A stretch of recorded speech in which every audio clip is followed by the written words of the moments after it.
चलो जो संविधान हो गया आपका, संविधान में होगा आपका क्रिप्स मिशन, कैबिनेट मिशन, अंतरिम सरकार हो गई, और आपका माउंटबेटन योजना होगा, बेबेल योजना हो गई, अंतरिम सरकार हो गई, और कैबिनेट मिशन हो गया। उससे आगे देखना भी, अगर बात करें भाई संविधान में, देखना भी अगर बात करें कि विश्व का सबसे बड़ा लोकतंत्र वाला देश कौन सा है, तो याद रखना बेटा, विश्व का सबसे बड़ा लोकतंत्र वाला जो देश है वो आपका भारत। कौन सा है भाई? भारत। बात करें लोकतंत्र और प्रजातंत्र, लोकतंत्र और प्रजातंत्र का जन्मदाता किसे बोलते हैं, तो याद रखना भाई, जन्मदाता किसे कहा जाता है? अमेरिका को। किसको बोलते हैं बेटा? अमेरिका। और याद रखना भाई, अमेरिका को ही लोकतंत्र व प्रजातंत्र का घर कहा जाता है। क्या कहा जाता है? घर।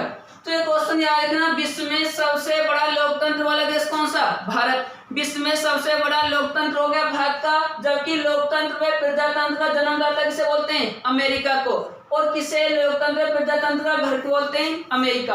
अगला क्वेश्चन बोले भाई, विश्व का सबसे बड़ा संविधान वाला देश प्राचीन, तो देखना विश्व का सबसे बड़ा लिखित संविधान वाला देश, तो जो विश्व का सबसे बड़ा लिखित संविधान वाला देश है वो है आपका भारत। कौन सा बेटा? भारत। अर्थात किस देश का सबसे बड़ा लिखा हुआ संविधान है? भारत का। जबकि विश्व का सबसे बड़ा अलिखित संविधान वाला देश, तो अलिखित संविधान वाला देश कौन सा है बेटा? तो वो है आपका ब्रिटेन। कौन सा है भाई? ब्रिटेन। इसे बोलते हो आप लोग इंग्लैंड। और याद रखना भाई, विश्व का सबसे बड़ा या सबसे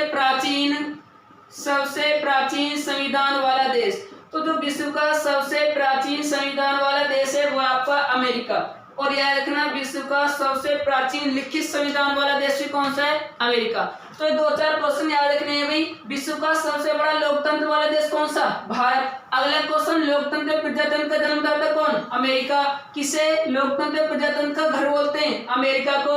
विश्व का सबसे बड़ा लिखित संविधान वाला देश भारत। विश्व का सबसे बड़ा अलिखित संविधान वाला देश ब्रिटेन। विश्व का सबसे प्राचीन संविधान वाला देश अमेरिका। कौन सा बेटा? अमेरिका। उसके बाद में देखना, जो आपका संविधान है भाई, संविधान में 2 टर्म पढ़नी है। कितनी टर्में पढ़नी है भाई? 2। और 2 टर्म यानी 2 शाखाओं में पहली शाखा पढ़नी है आपको राज्य। कौन सी पढ़नी है भाई? राज्य। और दूसरी पढ़नी है आपको प्रांत। कौन सी पढ़नी है भाई? प्रांत। तो देखो भाई, पहली जो शाखा टर्म पढ़ोगे वो आपकी राज्य है। क्या है बेटा? राज्य। देखो जो राज्य पढ़ोगे और दूसरी टर्म पढ़ोगे आप लोग प्रांत। क्या पढ़ोगे बेटा? प्रांत।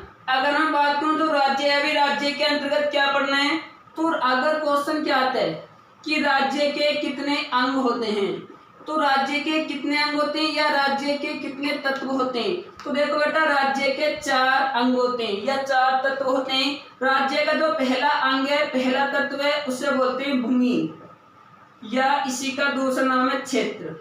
तो ये क्वेश्चन याद रखना, राज्य का पहला अंग कौन सा है? भूमि या क्षेत्र।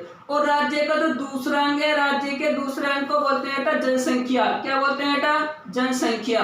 और राज्य का जो तीसरा अंग है, तीसरे अंग को बोलते हैं बेटा सरकार। क्या बोलते हैं बेटा? सरकार। जबकि राज्य के चौथे अंग को बोलते हैं संप्रभु सत्ता। संप्रभु सत्ता। तो याद रखना भाई, राज्य के कितने अंग होते हैं? 4 अंग होते हैं। राज्य के कितने तत्व होते हैं? 4 तत्व होते हैं। राज्य का पहला अंग कौन सा? भूमि या क्षेत्र। राज्य का दूसरा अंग जनसंख्या, तीसरा अंग सरकार, चौथा अंग संप्रभु सत्ता। अब क्वेश्चन आता है, प्रांत के पास कितने अंग होते हैं, या प्रांत के पास कितने तत्व होते हैं, या प्रांत के पास कितनी शक्ति होती है। तो प्रांत के पास 3 अंग होते हैं, 3 अंग होते हैं, या 3 तत्व होते हैं, या 3 शक्तियां होती है। इसके जो पहला अंग होता है वही होता है या भाई आपका भूमि या क्षेत्र। पहला अंग इसका भी क्या है अभी? भूमि या क्षेत्र। और इसका जो दूसरा अंग है वो है आपका जनसंख्या। क्या है बेटा? इसका भी जनसंख्या। और तीसरा आपका सरकार। क्या है बेटा? सरकार। अब क्वेश्चन आता है भी, प्रांत के पास किस शक्ति का अभाव होता है, तो देखना भी, प्रांत के पास किस शक्ति का अभाव होता है, तो कौन सी शक्ति नहीं है? संप्रभु सत्ता। संप्रभु सत्ता। तो याद रखना भी, प्रांत के पास कौन सी शक्ति नहीं होती? संप्रभुता सत्ता नहीं होती। तो ये क्वेश्चन याद रखना भी, राज्य के पास 4 तत्व और प्रांत के पास 3 तत्व। उससे आगे चले भाई, अगर मैं बात करूं जो संविधान है, संविधान सभा की कि भारत में संविधान सभा की किस रूप से सबसे पहले अपनाया गया। तो देखना जो संविधान सभा थी बेटा, भारत में संविधान सभा की मांग हुई थी। क्या हुई थी बेटा? मांग। तो एक क्वेश्चन याद रखना है, भारत में सबसे पहले संविधान सभा की मांग किस रूप से की गई? अप्रत्यक्ष रूप से। किस रूप से की गई भी? अप्रत्यक्ष रूप से। और याद रखना भारत में सबसे पहले संविधान सभा की मांग हुई अप्रत्यक्ष रूप से, और कब की गई थी? 1/8/9/1895 में। और किसके द्वारा की गई थी? बाल गंगाधर तिलक। कौन थे बेटा? बाल गंगाधर तिलक के द्वारा। तो ये क्वेश्चन याद रखना, भारत में सबसे पहले संविधान सभा की मांग हुई किस रूप से हुई? अप्रत्यक्ष रूप से। और कब की गई? 1895 में। किसके द्वारा? बाल गंगाधर तिलक द्वारा। उसके बाद में भारत में संविधान सभा की प्रत्यक्ष रूप से मांग कब हुई थी? तो 1/9/3/4/1934 में। और किसके द्वारा की गई बेटा? एम.एन. राव द्वारा। किसके द्वारा? एम.एन. राव के द्वारा। और याद रखना कांग्रेस द्वारा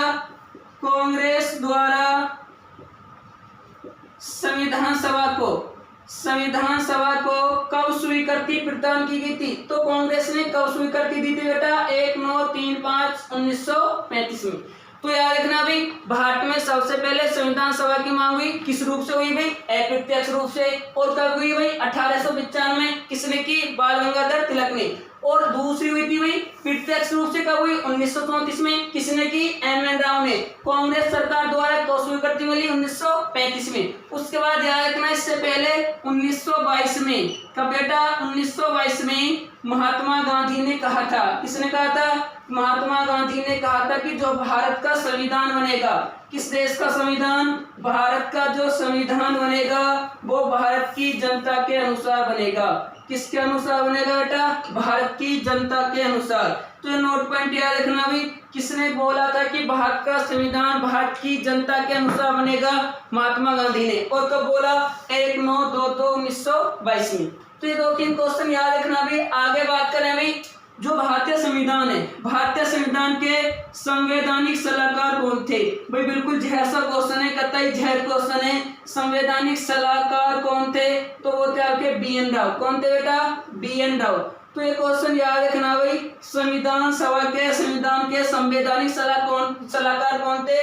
बी.एन. राव। अगला क्वेश्चन, संविधान के चीफ ड्राफ्ट,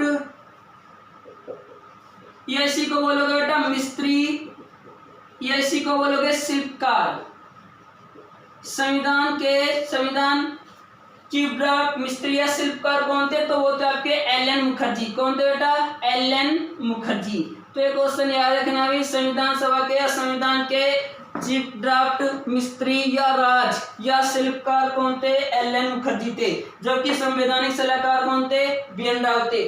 और संविधान के निर्माण के लिए किसकी मोहरों का प्रयोग किया गया था? तो हाथी की मोहरों का। किसकी मोहरों का बेटा? हाथी की मोहरों का। तो ये क्वेश्चन देखना भाई, संविधान के निर्माण के लिए किसकी मोहरों का यूज किया गया? हाथी की मोहरों का। कौन सी मोहर थी बेटा? हाथी की मोहरें। इससे आगे देखो भाई, संविधान सभा में, और संविधान सभा में यदि बात करें सदस्य कितने थे? अगला टॉपिक है भी आपका संविधान सभा में सदस्यों की संख्या। क्या टॉपिक है भाई? संविधान सभा में सदस्यों की संख्या।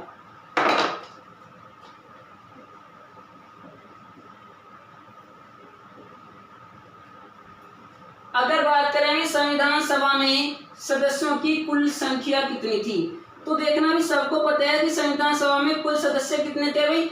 389 सदस्य। कितने सदस्य थे भाई? 389। तो देखना भी संविधान सभा में कुल सदस्यों की संख्या कितनी? 389। इधर देखो भाई, अगर बात करें प्रारंभ में जब संविधान बन रहा था भाई,